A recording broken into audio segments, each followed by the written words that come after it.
കൃഷ്ണപുരം ഗ്രാമപഞ്ചായത്ത് കുറ്റിത്തെരുവ് 2-ാം വാർഡിൽ ഗ്രാമപഞ്ചായത്ത് മെമ്പർ ഐ റഫീഖിന്റെ നേതൃത്വത്തിൽ മെമ്പേഴ്സ് മെറിറ്റ് അവാർഡ് 2026 വിതരണവും പഠനോപകരണ വിതരണവും സംഘടിപ്പിച്ചു. ഡെപ്യൂട്ടി കളക്ടർ എസ് ബിജു ഉദ്ഘാടനം ചെയ്തു. ഗ്രാമപഞ്ചായത്ത് പ്രസിഡന്റ് ജെസി കോശി അധ്യക്ഷത വഹിച്ചു. വാർഡ് മെമ്പർ ഐ റഫീഖ് സ്വാഗതം രേഖപ്പെടുത്തി.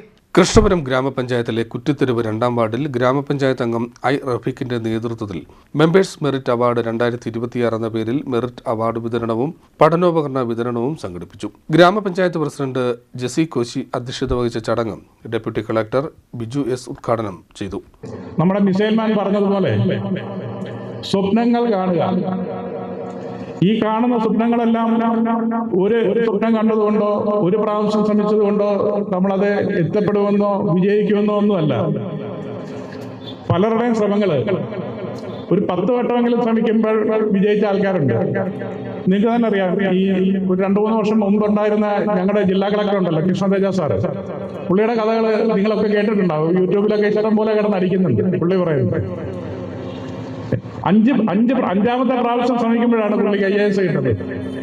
IAS കിട്ടി 5 പ്രാവശ്യം ശ്രമിച്ചിട്ട് കിട്ടി IAS ആയതുകൊണ്ട് പുള്ളി മോശക്കാരനായോ? വളരെ നല്ല രീതിയിൽ പ്രവർത്തിക്കുന്ന ഒരു ജില്ലാ കളക്ടർ ആയിരുന്നല്ലോ പുള്ളി, ആലപ്പുഴ ജില്ലയില്.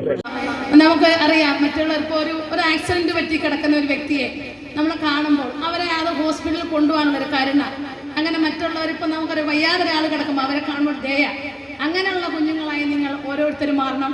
നിങ്ങൾ എപ്പോഴും ഓർക്കേണ്ടത്, നമ്മുടെ ഏത് സംഘടനയായാലും ഏത് മെമ്പർമാരായാലും നമ്മളെ ഇപ്പം ഇങ്ങനെ അനുമോദനങ്ങളൊക്കെ തരുന്നു, അവരെ നിങ്ങൾ എപ്പോഴും ഓർക്കണം. നിങ്ങൾക്കൊരു കാര്യങ്ങൾ വരുമ്പോൾ അവർക്കൊരു സഹായം, നിങ്ങൾക്ക് ഉന്നത വിദ്യാഭ്യാസമൊക്കെ വാങ്ങിച്ച് നിങ്ങൾ ജോലിയിലൊക്കെ പ്രവേശിക്കുമ്പോൾ മറ്റുള്ളവരെ സഹായിക്കുന്നവരും കരുതുന്നവരുമായി മാറണം. വിജയിച്ചിട്ടുള്ള ചില കുട്ടികൾ തന്നെ ഞങ്ങൾ പങ്കെടുക്കണോ എന്നുള്ള ഒരു അഭിപ്രായം ചോദിച്ചിരുന്നു. കാര്യം ഞങ്ങൾക്ക് ഫുൾ A+ അല്ല, അല്ലെങ്കിൽ ഒറ്റപ്പെട്ട വിജയങ്ങളൊന്നുമല്ല. ഞങ്ങൾ എല്ലാവരും ജയിച്ച പോലെ ഞങ്ങൾ മാന്യമായ നിലയിൽ ജയിച്ചിട്ടുണ്ട്.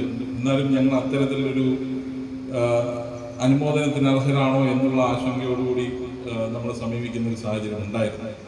എൻ്റെ അനുഭവമാണ് ഞാൻ പറഞ്ഞത്. പക്ഷെ അതിൽ ഇവിടെ വന്നിട്ടുള്ള കുട്ടികൾ മനസ്സിലാക്കേണ്ടത്, നമ്മൾ എവിടെ നിന്നുകൊണ്ടാണ് ഇത്തരത്തിലുള്ള അനുമോദനം അവാർഡുകൾ ഏറ്റുവാങ്ങുന്നത് എന്നുള്ളത് നമ്മൾ മനസ്സിലാക്കേണ്ടതായിട്ടുണ്ട്. വാർഡ് മെമ്പർ ഐ റഫീഖ് സ്വാഗതം രേഖപ്പെടുത്തി. ചടങ്ങിൽ ഗ്രാമപഞ്ചായത്ത് ആരോഗ്യ വിദ്യാഭ്യാസ standing committee chairperson Swapna Mohan, ഗ്രാമപഞ്ചായത്ത് അംഗങ്ങളായ ബീന പ്രസാദ്, ശ്രീദേവി ഓമനക്കുട്ടൻ, പുള്ളിക്കണക്ക് സഹകരണ bank president C Bhadran, Raseena Badar, Kumbalath Madhukumar, V Omanakuttan, P Pranesh, B Suneer എന്നിവർ ആശംസകൾ അർപ്പിച്ച് സംസാരിച്ചു. SSLC, +2, PG, BTech, MTech ഉൾപ്പെടെ വിവിധ വിദ്യാഭ്യാസ തലങ്ങളിലും സ്കോളർഷിപ്പുകൾ ഉൾപ്പെടെയുള്ള വിവിധ മേഖലകളിലും മികവ് തെളിയിച്ച വിദ്യാർത്ഥികളെ ചടങ്ങിൽ മെറിറ്റ് അവാർഡുകൾ നൽകി അനുമോദിച്ചു. കൂടാതെ വിദ്യാർത്ഥികൾക്ക് പഠനോപകരണ വിതരണവും നടത്തി. വിദ്യാഭ്യാസ രംഗത്ത് മികവ് പുലർത്തുന്ന വിദ്യാർത്ഥികളെ പ്രോത്സാഹിപ്പിക്കുകയും അക്കാദമിക മികവിന് കൂടുതൽ പ്രചോദനമാവുകയും ചെയ്യുക എന്ന ലക്ഷ്യത്തോടെയാണ് പരിപാടി സംഘടിപ്പിച്ചതെന്ന് സംഘാടകർ പറഞ്ഞു. CDNet news, Kayamkulam.